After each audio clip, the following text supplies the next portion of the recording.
kami dari kelompok Cantik dari Universitas Dharma Agung Medan, Fakultas Keguruan dan Ilmu Pendidikan jurusan Pendidikan Fisika semester 5. Kali ini kelompok kami akan membahas suatu hal yang sudah tidak asing lagi di telinga kita. Apa itu? Mind mapping.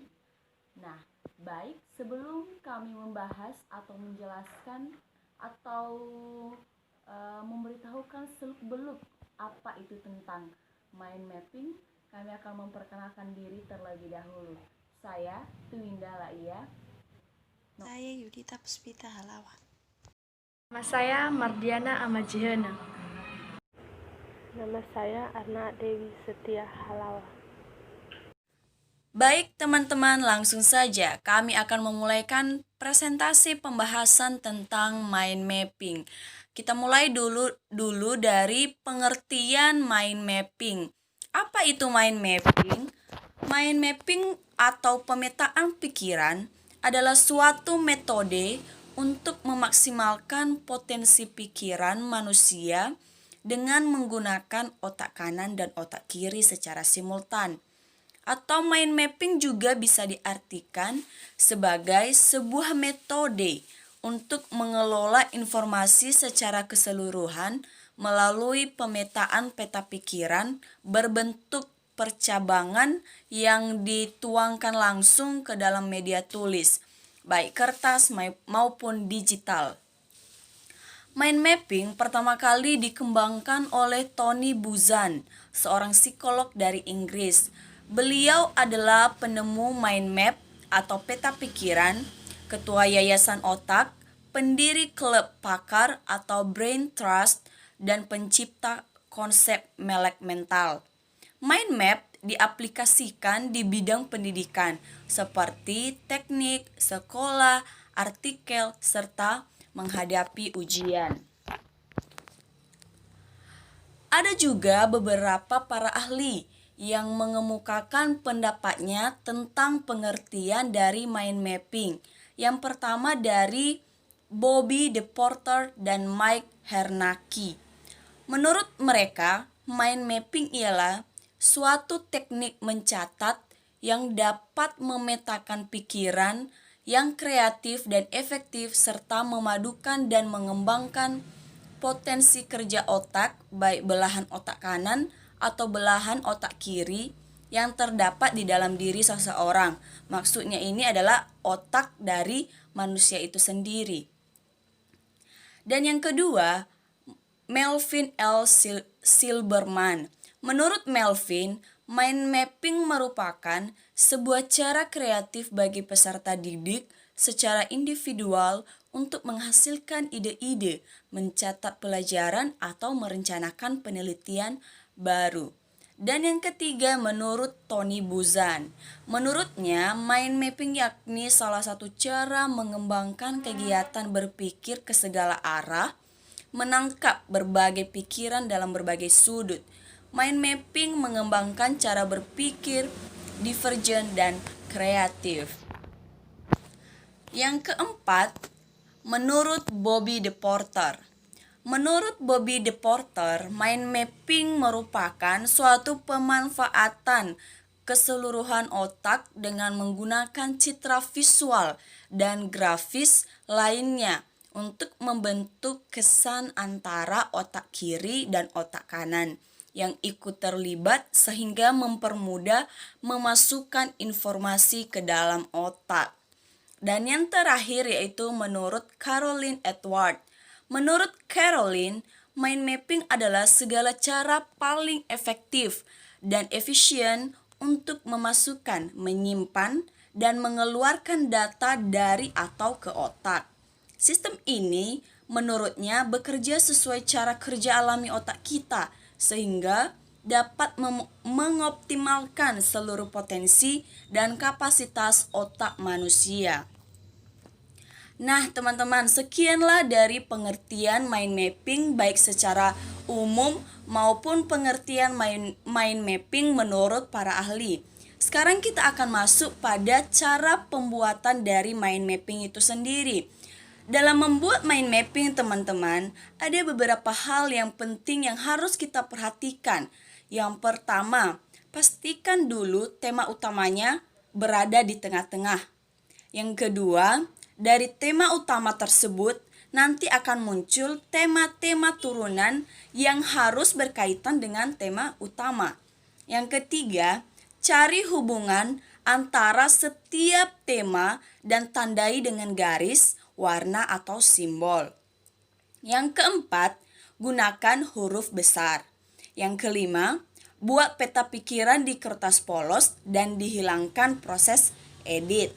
Yang terakhir, sisakan ruang untuk penambahan tema. Nah, itulah hal-hal yang harus kita perhatikan dalam pembuatan mind mapping. Teman-teman, di sini juga saya telah membuat satu contoh seperti apa itu mind mapping. Di sini saya mengambil topik bahasannya yaitu karena gerak. Karena kami dari prodi pendidikan fisika, maka kami mengambil materi yang kami bahas adalah tentang gerak. Di sini teman-teman yang menjadi tema utamanya adalah gerak. Dan setelah kita buat tema utamanya itu berada di tengah-tengah, maka tadi katanya syarat yang kedua akan memunculkan tema-tema turunan. Tema-tema turunnya di sini adalah teman-teman seperti gerak parabola, gerak melingkar, gerak nyata, gerak semu, dan gerak lurus. Nah, inilah teman-teman yang dimaksud dengan mind mapping, atau inilah contoh sebuah mind mapping. Ini hanya contoh yang saya buat ya. Teman-teman kalau mau lebih yang kreatif lagi, yang lebih bagus lagi, maka bisa teman-teman buat sesuka hati. Yang penting materi yang disampaikan itu adalah jelas. Baik teman-teman, sekarang kita akan masuk pada manfaat dan fungsi dari mind mapping. Yang pertama, manfaat dari mind mapping. Yang pertama, membantu proses pembelajaran. Karena ini adalah mind mapping, dan mind mapping ini biasa digunakan dalam proses belajar mengajar, baik guru dalam menyampaikan materinya kepada siswa, baik juga siswa yang ingin meringkas sebuah materi mungkin agar dia lebih mengerti, maka dia menggunakan sistem mind mapping. Jadi manfaatnya yang pertama adalah membantu proses pembelajaran. Mind mapping dapat membantu kita memahami sebuah konsep atau materi secara menyeluruh. Hal ini dikarenakan ketika sedang membuat peta pikiran atau mind mapping, kita dipaksa untuk menghubungkan konsep baru dengan pengetahuan yang sudah ada pada sebelumnya. Nah, setelah membuatnya dan kita lihat hasilnya, maka kita akan lebih memahami dan bisa menghubungkan antara satu konsep dengan yang lainnya. Nah, ini akan mempermudah proses pembelajaran dengan cara yang tidak berat dan tidak membosankan.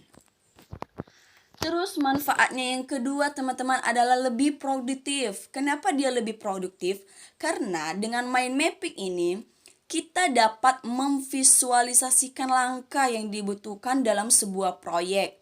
Ketika visualisasi langkah-langkah tersebut sudah jadi, kamu dapat melihat apa saja yang diperbaiki, apa yang harus dicapai, dan yang lainnya. Pemetaan pikiran juga dapat mempermudah menentukan tugas-tugas prioritas. Setelah siaga dan tugas yang harus dikerjakan, kita dapat mengatur waktu dengan baik dan menjadi produktif. Manfaat yang ketiga teman-teman adalah kreativitas kita meningkat. Kenapa? Karena ketika membuat mind mapping, kita akan membuat peta bercabang berdasarkan kategori yang ada. Supaya terlihat menarik, biasanya mind mapping akan diberi gambar atau menggunakan warna yang menarik.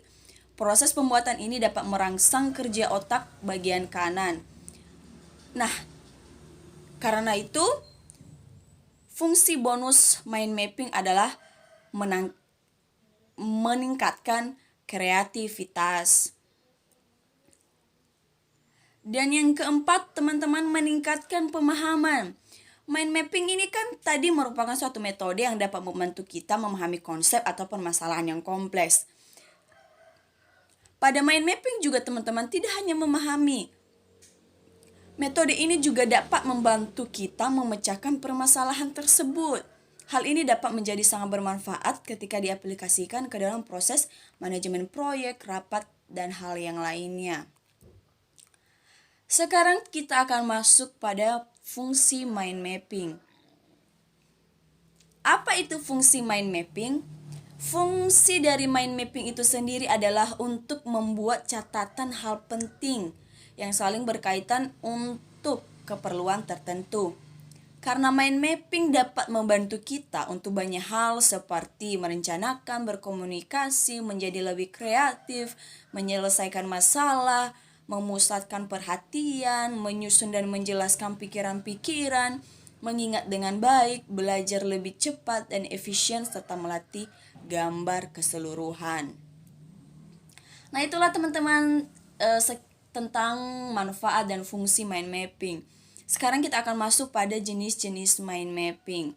Di sini ada beberapa jenis-jenis mind mapping. Yang pertama, mind mapping silabus. Apa itu mind mapping silabus? Jenis mind mapping ini juga bisa disebut pemetaan makro. Keberadaan mind mapping ini digunakan untuk memberikan gambaran mengenai apa yang telah dipelajari. Biasanya dibuat dalam ukuran besar dan ditempelkan di dinding.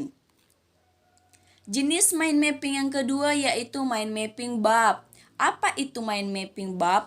Mind mapping ini dibuat berdasarkan rangkaian bab yang sudah dipelajari sebelumnya, meringkas poin-poin penting dalam sebuah pembelajaran dengan tujuan untuk mempermudah pada saat mengingatnya. Lalu jenis mind mapping yang ketiga adalah mind mapping paragraf.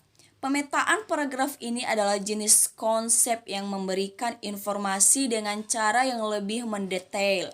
Untuk membuat konsep paragraf ini kita bisa melakukannya dalam buku catatan kecil untuk menulis seluruh bab ringkasan yang telah dipelajari. Berarti mind mapping yang bagian paragraf ini teman-teman kita meringkas bagian babnya yang telah kita pelajari untuk mempermudah kita membuat mind mappingnya. Nah, setelah pengertian fungsi dan manfaat jenis-jenis mind mapping, sekarang kita akan masuk pada kelebihan dan kekurangan mind mapping. Pertama kita akan masuk pada kelebihan dari mind mapping. Kelebihan dari mind mapping yang pertama, lebih mudah melihat gambaran keseluruhan, membantu otak untuk mengatur, mengingat, membandingkan, dan membuat hubungan, mempermudah penambahan informasi baru, pengkajian ulang dapat dilakukan lebih cepat. Setiap peta memiliki sifat yang unik. Iya ya teman-teman, ini sangat berkaitan dari pembahasan sebelumnya. Terlebih tadi secara khusus pada fungsi dan manfaat mind mappingnya. Dan sekarang kita akan masuk pada kekurangan mind mapping. Nah teman-teman, ternyata dari penjelasan sebelumnya kelihatannya mind mapping ini sangat bagus ya, dan memang benar bagus dan sangat membantu proses pembelajaran. Namun dibalik dari semua itu, ternyata mind mapping ini juga memiliki kekurangan teman-teman. Apa itu? Yang pertama, waktu terbuang untuk mencari kata kunci pengingat, karena kata kunci pengingat terpisah oleh jarak. Iya ya teman-teman, karena yang kita masukkan pada mind mapping ini hanyalah kata-kata kunci. Jadi terkadang kita harus memikirkan terlebih dahulu kata-kata kunci yang akan kita masukkan pada mind mapping ini. Jadi itu membutuhkan waktu yang cukup lama. Terus yang kedua teman-teman, waktu terbuang untuk menulis kata-kata yang tidak berhubungan dengan ingatan kita. Terus yang ketiga, waktu terbuang untuk membaca kembali kata-kata yang tidak penting. Iya ya teman-teman, harus kita baca semua dulu materi yang ingin kita buat pada mind mapping. Karena yang kita tuangkan hanyalah hal-hal yang pentingnya. Jadi perlu untuk membaca semua materinya. Jadi sebenarnya kekurangan dari mind mapping ini teman-teman hanya ada pada waktu karena membutuhkan waktu yang cukup lama dalam pembuatannya. Sedangkan kalau manfaatnya atau efeknya ketika disampaikan atau ketika disalurkan atau ketika kita aplikasikan, terlebih khusus pada proses pembelajaran, maka mind mapping ini sangat bermanfaat. Baik teman-teman, sekianlah pembahasan dari kelompok kami tentang mind mapping ini. Semoga presentasi ini atau penjelasan materi tentang mind mapping ini bisa bermanfaat bagi teman-teman dan bisa teman-teman uji cobakan untuk melakukannya, baik untuk jika kita sebagai guru kita bisa menguji cobakannya dalam menyampaikan materi kepada siswa. Kalau kita sebagai siswa, maka kita bisa memulai ketika kita ingin meringkas materi pembelajaran kita. Kita bisa menuangkan kreativitas kita pada pembuatan mind mapping ini.